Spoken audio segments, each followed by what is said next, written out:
राधे राधे दोस्तों, स्वागत है आप सभी का राधा रानी के छोटे से यूट्यूब चैनल पर। दोस्तों, आज आपको पता है कि जैसे सावन का महीना हमारा कल से शुरू हो चुका है। कल 11 जुलाई थी और आज है 12 जुलाई। तो सावन के महीने का शुरू होने के बाद जो पहला शनिवार है वो आज का ही है। तो आज हम शनिदेव के ऊपर ही बात करेंगे। वैसे तो देखो, शनिदेव की जो पूजा होती है, सबसे पहले मैं आपको बता दूं कि वो अंधेरे में ही होती है। अंधेरे का मतलब या तो आप शाम को दिन छिपे प्रदोष के समय शनिदेव की पूजा करें और उसके बाद समय तक करते रहें। अगर आप सुबह करते हैं तो जैसे ब्रह्म मुहूर्त होता है 4 बजे 5 बजे, थोड़ा अंधेरा होता है, उस समय शनिदेव की पूजा की जाती है, शनिदेव की आरती की जाती है। तो सुबह का समय निकल चुका है, अब होने वाला है शाम का प्रदोष का समय। तो जिन भी राशि के ऊपर, जिन भी लोगों के ऊपर शनि की साढ़े साती चल रही है, या जिन भी लोगों के जीवन में शनि उनको परेशान कर रहा है, शनिदेव जो होते हैं हमारे कर्म के फल देवता होते हैं। सूर्य भगवान के जो पुत्र हैं शनिदेव, ये हमारे कर्मों के जो लेखा जोखा अपने पास रखते हैं और फिर हमें उसका फल मिलता है।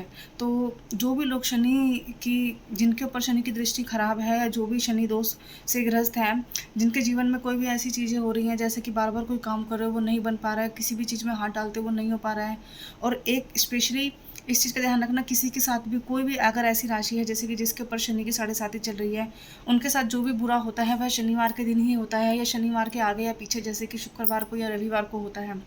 तो आप लोगों को करना क्या है, आप क्या कर सकते हो। देखो, सावन का पूरा महीना चल रहा है, भोलेनाथ की भक्ति का समय है, लेकिन आप क्या कर सकते हो, भोलेनाथ की भक्ति के साथ साथ इन्हीं दिनों में भी जो है अपने अन्य देवताओं को, जैसे कि अन्य आपके जो ग्रह हैं जो जिनसे कि आप परेशान हो, कोई मंगल से, कोई बुध से, या कोई शनि से, या कोई शुक्र से, तो आप उन सबको भी भक्ति कर कर अपना मतलब उनके ऊपर अपनी जो दृष्टि, अपनी उनकी जो दृष्टि है अपने ऊपर अच्छी कर सकते हो।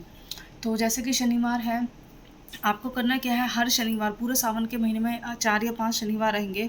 अगर आप रोज़ करते हो तो बहुत अच्छी बात है, नहीं तो आप शनिवार शनिवार ये उपाय कीजिए। सबसे पहले तो आपको जाना है शनिदेव के ऊपर। शनिदेव के ऊपर एक सरसों की डिब्बी लीजिए, और या तो लोहे की कटोरी या कोई लोहे का बर्तन अपने घर से लेके जाइए, नहीं तो कुछ मंदिरों में आपको मिल भी जाता है। अच्छा होगा आप अपने घर से लेके जाए, ना भी आपको अगर मिले तो आपको करना क्या है, वो सरसों का तेल अपने सर से 7 बार कर शनिदेव के ऊपर चढ़ा देना है। पहली चीज़ तो आपको ये करनी है। अगर आप ये नहीं करते हो तो वो शनिदेव, जो तेल आप डब्बी में डाल के लेके जाएंगे, उस डब्बी को, लोहे का एक पात्र, कटोरी आप ले लीजिए, उस कटोरी में आप डालकर अपनी छाया देखिए।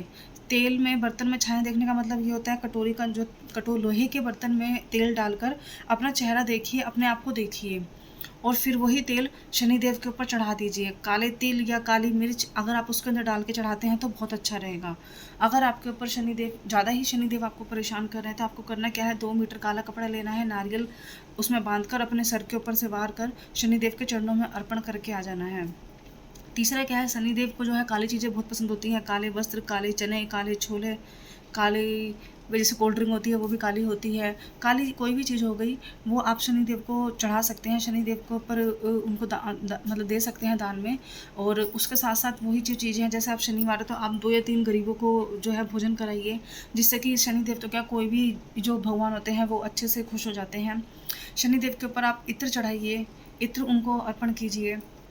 तो ये आपके उपाय हो जाते हैं शनिदेव महाराज के। शनिदेव को अच्छे से पूजा पाठ कीजिए, शनि चालीसा पढ़िए, शनि मंत्रों का जाप कीजिए, शनिदेव की आरती उतारिए। यह उपाय जो है आप प्रदोष के समय आराम से कर सकते हो। ठीक है, ये तो था आपका शनिदेव का उपाय। इसके बाद आपको करना क्या है, अगर आप पुरुष हैं तो आप शनिदेव के ऊपर और पीपल के ऊपर भी जो है तिल का तेल या सरसों के तेल का दिया जला सकते हो। अगर आप महिलाएं हैं तो आपको करना क्या है, आप सिर्फ पीपल के पेड़ के पास जो है एक दिए में एक लंबी बाती, गोल बाती, लंबी वाली नहीं, लंबी पतली वाली बाती जो है, पतली बाती जलाइए।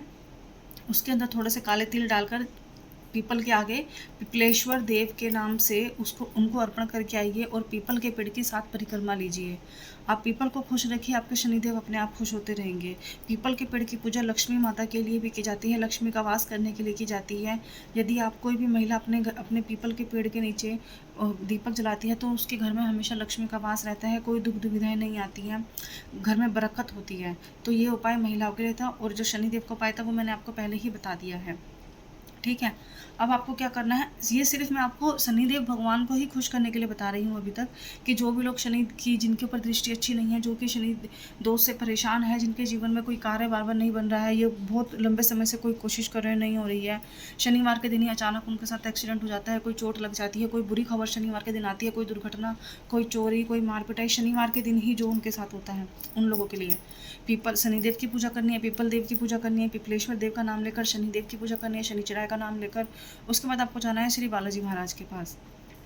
बालाजी महाराज के पास आपको जाकर हनुमान चालीसा पढ़नी है, बालाजी महाराज के सामने सरसों के तेल का दिया जलाना है, और बालाजी महाराज को अगर आपसे हो सके तो जैसे फूल फल आप चढ़ाइए बालाजी महाराज को, मीठी चीज़ों का उनको अर्पण कीजिए, बेसन के लड्डू चढ़ाइए, मीठा पान चढ़ाइए उनको, चने गुड़ का भोग लगाइए। शनि देव को खुश करने के लिए हनुमान जी को खुश रखिए, हनुमान जी खुश रहेंगे तो शनिदेव अपने आप खुश रहेंगे। और उसके बाद दोस्तों हम बात करते हैं भगवान भोलेनाथ की। भगवान भोलेनाथ जो है सभी देवों के देव हैं, महादेव हैं। भगवान भोलेनाथ को अगर आप कोई भी पूजा पाठ करते हो या कोई भी किसी भी चीज़ के लिए करते हो तो वो सभी देवों के लिए हो जाती है, और अगर भगवान भोलेनाथ खुश होते हैं तो सभी देव आपसे खुश हो जाते हैं।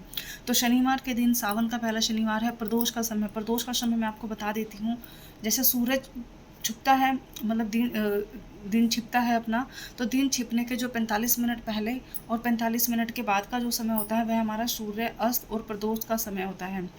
जब भी भोले बाबा की अगर आप प्रदोष के समय पूजा करते हैं तो दिन छिपने के 45 मिनट के बाद के बीच के समय में ही आप प्रदोष की पूजा करिए। जैसे आप सोमवार के व्रत रखते हैं तो प्रदोष के समय आप ये पूजा करिए, और अगर आप जैसे सावन की शिवरात्रि का व्रत रखते हो, प्रदोष का व्रत रखते हो, तो ये प्रदोष के व्रत की पूजा होती है। आपको करना क्या है, आज है शनिवार और प्रदोष के समय शाम को 6 बजे से लेकर 8:30-9 बजे तक आप ये उपाय कर सकते हो। एक सरसों के तेल की डिब्बी लीजिए, जैसी डिब्बी आप शनिदेव के लिए लेके जाएंगे, लेकिन आप उसमें से तेल ना लीजिएगा, आप अलग डिब्बी यूज़ कीजिएगा थोड़ी सी, चाहे वो थोड़ा ही हो लेकिन अलग डिब्बी हो। अलग डिब्बी में सरसों का तेल लीजिए, और कभी भी भगवान को, कोई भी भगवान है, भोलेनाथ है या शनिदेव हैं या कोई घी आप चढ़ा रहे हो, तो जो हमें जैसे बाज़ारों में प्लास्टिक की डब्बे मिलती हैं, हम डायरेक्ट उसमें नहीं चढ़ाते, उस तेल को किसी पात्र में डालते हैं पहले, और फिर वो हम भगवान को अर्पण करते हैं।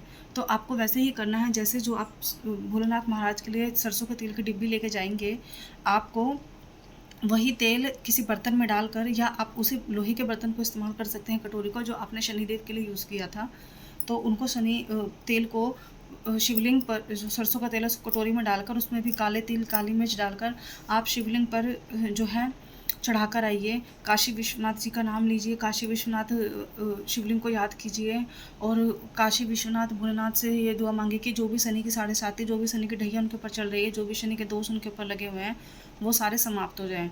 भोलेनाथ की सेवा कीजिए, तिल चढ़ाइए भोलेनाथ को, 1 मुट्ठी भरकर तिल, 1 मुट्ठी भर के काली मिर्च, अगर काली मिर्च नहीं है तो मुट्ठी भर के काली मिर्च का पिसा हुआ पाउडर आप यूज़ कर सकते हो। ये आप भोलेनाथ को चढ़ा कर आइए, भोलेनाथ की सेवा कीजिए अच्छे से। जितना आप भोलेनाथ को खुश रखेंगे, शनिदेव भी आपके शनिवार के दिन बिल्कुल खुश रहेंगे। तो दोस्तों, ये था शनिदेव का उपाय आपका, जो कि आप लोगों को करना है, जिनको भी शनि परेशान कर रहा है। अगर नहीं भी शनि परेशान कर रहा है, अगर आप चाहते हो, पुरुष लोग अगर आप चाहते हो, आपका व्यापार है नहीं चल रहा है, या कोई जीवन में परेशानी आ रही है, पैसों की बरकत नहीं हो रही है, कोई कार्य जो पूरा नहीं हो पा रहा है, घर में लड़ाई झगड़े रहते हैं, मतलब कोई भी ऐसी चीज़ शनिवार के दिन जिससे कि आपको परेशानी होती हो, कोई भी ऐसा दोष हो, शनिदेव को खुश रखिए। आपके कर्म के जो फलदाता होते हैं शनिदेव ही हैं। अच्छे कर्म करोगे, बुरे कर्म नहीं करोगे, गलत चीज़ें नहीं करोगे, तो शनिदेव आपको अच्छा ही फल देते हैं। ऐसा नहीं है कि शनिदेव हमेशा बुरा ही फल देते हैं। शनिदेव हमारे सबसे बुजुर्ग देव हैं, सबसे बड़े हैं वो। आप उनको जितना अच्छे से रखोगे, वो आपको हमेशा उतना ही देंगे। ठीक है। तो अब हम बात करते हैं दोस्तों शनि सिंगापुर मंदिर की। यह शनि सिंगापुर जो मंदिर है, यह महाराष्ट्र में स्थित है। महाराष्ट्र के अहमदनगर में गांव में पड़ता है। वैसे तो देखो सभी आप जानते ही होंगे, आप सबने देखा ही होगा, लेकिन इस शनि सिंगापुर मंदिर की खासियत ये है कि शनिदेव, मैंने जैसे आपको बताया, ये जीता जागता सबूत है। मैंने आपको बताया कि शनिदेव जो है हमारे कर्म के फलदाता होते हैं। जो ये मंदिर है शनि सिंगापुर मंदिर, अहमदनगर के, महाराष्ट्र के अहमदनगर ज़िले में जिस भी गाँव में पड़ता है ये मंदिर, उस गांव में ना तो लोगों के घर में कोई दरवाज़ा है, ना कोई खिड़की है, ना कुछ है। वह लोग अपने घरों में सिर्फ पर्दे लगाकर ही रहते हैं। कहीं बाहर आना जाना होता है तो पर्दे लगाकर ही आना जाना करते हैं। और उन लोगों की शनिदेव में सच्ची श्रद्धा है, सच्चा विश्वास है, और ऐसा मानते हैं कि ना तो वहाँ किसी के घरों में चोरी होती है, ना कोई सामान चोरी होता है, ना कोई उथल पुथल होती है, कुछ नहीं होता। सब लोगों को एक दूसरे के ऊपर विश्वास है, और वह कर्म के ऊपर विश्वास करते हैं। और ऐसा माना जाता है कि जो भी व्यक्ति वहाँ के घरों में अगर चोरी करता है, आसपास में कोई पड़ोसी या किसी के भी घर में, तो शनिदेव भगवान उनको उनके कर्म का जो है फल पकड़ देते हैं और फल में उनको अंधा बना देते हैं। मतलब जो भी व्यक्ति वहाँ चोरी करता हुआ पकड़ा जाता है तो शनिदेव उनको अंधा कर देते हैं, उनकी आंखों की रोशनी छीन लेते हैं, ऐसा वहाँ माना जाता है। इसलिए आज तक भी वहाँ के गाँव के लोगों में घरों में कोई दरवाजे नहीं है, सिर्फ देखो टॉयलेट बाथरूम तो एक नेसेसरी चीज़ होती है, वो भी पर्दा टांग लेते हैं, लेकिन दरवाजे घरों में कहीं नहीं है, ना कोई ताला लगता है, ना कोई कुंडी लगती है, खुले दरवाजे वहाँ पे रहते हैं, लोग बेफिक्र होकर रहते हैं, ना कोई चोरी का डर होता है। तो यही कर्म का फल होता है, यही शनिदेव जो है कर्म के फल दाता देते हैं। अगर आप सभी वहाँ जाना चाहते हैं तो महाराष्ट्र के अहमदनगर में ये जो मंदिर है स्थित है। ऐसा माना जाता है कि शनि अहमदनगर शनि सिंगापुर मंदिर की पूजा करने के बाद जो भी शनि के दोष होते हैं वह हमारे जीवन भर के लिए समाप्त हो जाते हैं। तो दोस्तों ये थी हमारी आज की वीडियो। अगर आपको मेरी वीडियो अच्छी लगे तो मेरे चैनल को सब्सक्राइब कीजिएगा, वीडियो को लाइक कीजिएगा, शेयर कीजिएगा। अब मिलेंगे हम अगली वीडियो में। राधे राधे।